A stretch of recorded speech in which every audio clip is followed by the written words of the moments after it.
మాలల ఆత్మగౌరవం కోసం నవంబర్ 2న హైదరాబాద్ కేంద్రంగా మాలల రణబేరి మహాసభ నిర్వహిస్తున్నామన్నారు మాల మహానాడు జాతీయ అధ్యక్షులు జి చెన్నయ్య. మాలలు అధిక సంఖ్యలో పాల్గొనాలని సూర్యాపేట జిల్లాలో నిర్వహించిన సన్నాహక సమావేశం వేదికగా పిలుపునిచ్చారు. జీవో 99ని సంహరించి మాలలతో పాటు గ్రూప్ 3లో ఉన్న మరో 25 కులాలకు న్యాయం చేయాలని డిమాండ్ చేశారు. మాలలు ఎవరికీ వ్యతిరేకం కాదన్నారు.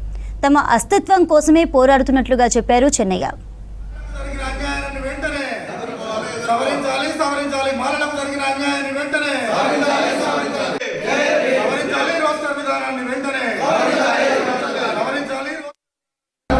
ముఖ్యంగా ఏదైతే ఇవాళ ఎస్సీ వర్గీకరణ అనంతరం రోస్టర్ పాయింట్ కేటాయించారో రోస్టర్ పాయింట్లలో తీవ్ర అన్యాయం చేసిండ్రు గ్రూప్ 3 ఎస్సీకి. ఎందుకంటే గ్రూప్ 1లో ఎస్సీలకు 1% ఇస్తే వాళ్ళకి అలా 1000 ఉద్యోగాలు పడితే 31 ఉద్యోగం వచ్చింది ఆర్టీసీ డ్రైవర్ పోస్టులలో.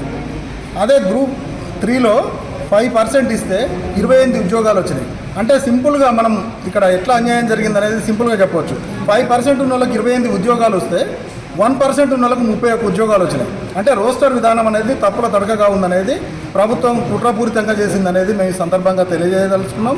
దీన్ని ప్రతిపక్షాలకు, ప్రభుత్వానికి, ప్రతిపక్షాలకుతో పాటు పౌర సమాజానికి తెలియజెప్పాలన్న ఉద్దేశంతోనే నవంబర్ 2వ తారీఖున లక్షలాది మందిని హైదరాబాద్కు తరలించి ఈ ప్రభుత్వాన్ని ప్రశ్నించదలుచుకున్నాం.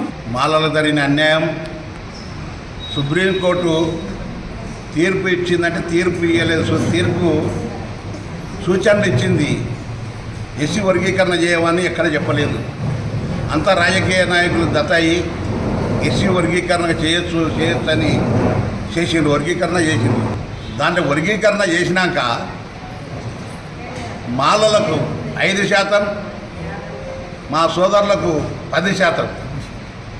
10% అయినాక మాకు 5% ఉన్నట్టు 5 జాబులన్నా రావాలి కదా.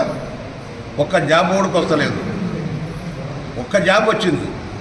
అందు గురించనే మాలలకు జరిగిన అన్యాయం దీంట్లోనే రోసర్ పాయింట్ పెట్టి తీరని అన్యాయం జరుగుతుంది. ఆ రోసర్ పాయింట్ను సవరించాలని మేము పెద్ద ఎత్తున మీటింగ్ చేస్తున్నాం.